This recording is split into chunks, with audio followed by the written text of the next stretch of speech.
Alright, just got the big lift kit on the 300, the Foreman lift. Definitely taller. I had about a 2-inch lift on it and it got me about another 2 inches. Measured it off my other stock bike. It is a true 4-inch lift. Welds are gorgeous. Definitely maximized the ground clearance as much as possible and everything. You see how it pretty much tucks into the wheel. Plate hangs out just a little bit.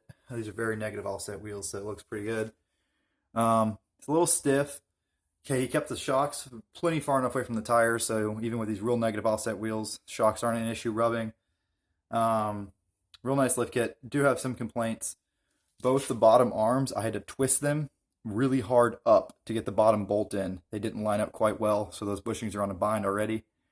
That's a big issue. The biggest issue, you can see that shiny spot right there. When you turn left, the tie rod is all over the diff. And this is why a lot of kits have the Z-bent, you know, the bent looking tie rods, because it keeps that from happening.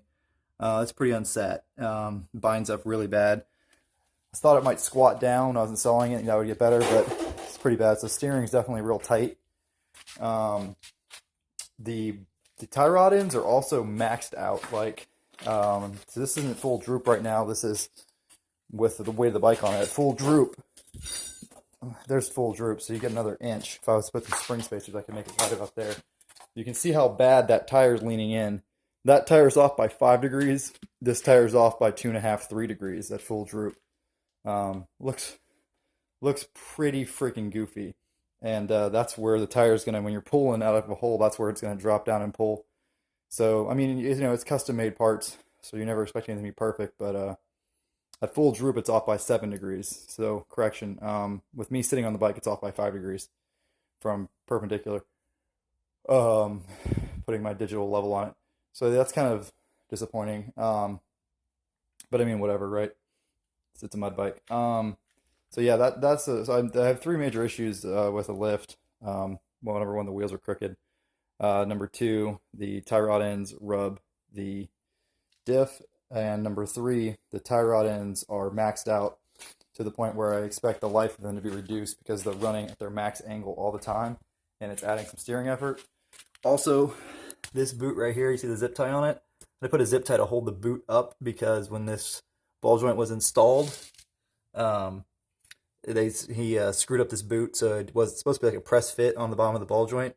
It was falling off, so I did that to try to help keep some mud out of it, but that ball joint's going to go out prematurely because it's going to get contamination in it. These are new factory OEM Honda knuckles. Pretty sweet. And then I took off the drums completely. Usually I cut it off and use a spacer, but that saved me about a little over 1/4 of an inch on each side of width, so it made the bike 1/2 an inch narrower overall. And you know, I'm all about a narrow bike. So that's that. I also today managed to, this isn't done yet, obviously, but this is the rear end off the 3-wheeler, the big red rear end.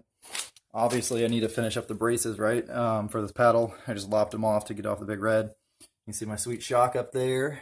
Oh, yeah. Nice little shock mount. Swing arm might break in half. I'm not real confident in how strong this piece is, but this part, Toby weld in here is real strong, so I tied it into it farther on both sides. Pretty good amount of weld. He did a great job in the swing arm. Super straight and pretty. I wish my shock mount was as pretty as the rest of the swing arm, but it's pretty far up there. No one will see it. It's pretty stiff. That's a very stiff shock. I'm hoping it breaks in some, but it's going to be a pretty stiff ride, but it'll definitely maintain the ground clearance. And it looks cool with a single shock right in front of the paddle, assuming the swing arms are breaking half. It really makes these 30s look super tiny. Before they were really filling up the wheel wells. Now doesn't really have a chance.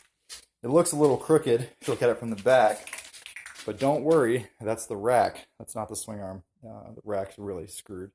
I need to get a nicer rack for this bike.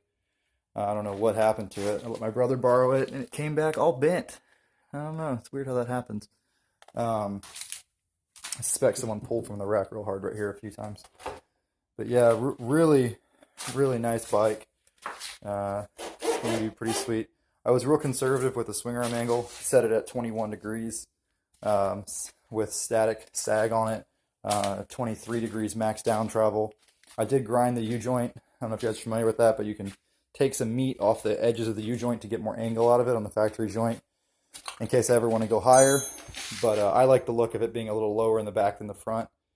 It makes it handle better when you accelerate. The swing arm doesn't try to climb underneath the bike.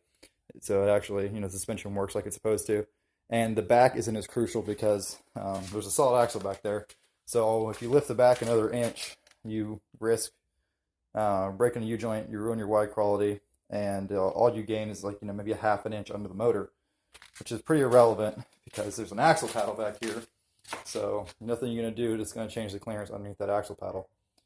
Still need to finish this up. This is getting lopped off, of course, so that'll be flush right there. And then I need to add another bolt in there. Now I'm not sure how I'm going to do my braces. Probably similar to how I had them before. That other swing arm was a pain to get apart. I'm going to make them a little beefier to try to help the swing arm not fail because of where the shock is. So probably going to have them go all the way up to there, tie in. And then I'll just do one loop, get a loop bend, have it come up here next to the shock, and then tie it into here. So that'll give me rigidity in all directions. Probably a little overkill, but I like how that guy Madtrax did his, so try to copy that a little bit. I think it was gorgeous. Definitely not going for sex appeal that much, more form over function. But yeah, pretty happy with it overall, I guess. I mean, it could look less wonky, but, it is what it is, right? Well, yep, there's the 3 honey. Oh, Dutch boys, if you need some axles and shocks and A-arms and knuckles and bearings, these are all in pretty good shape. I'll hook you guys up.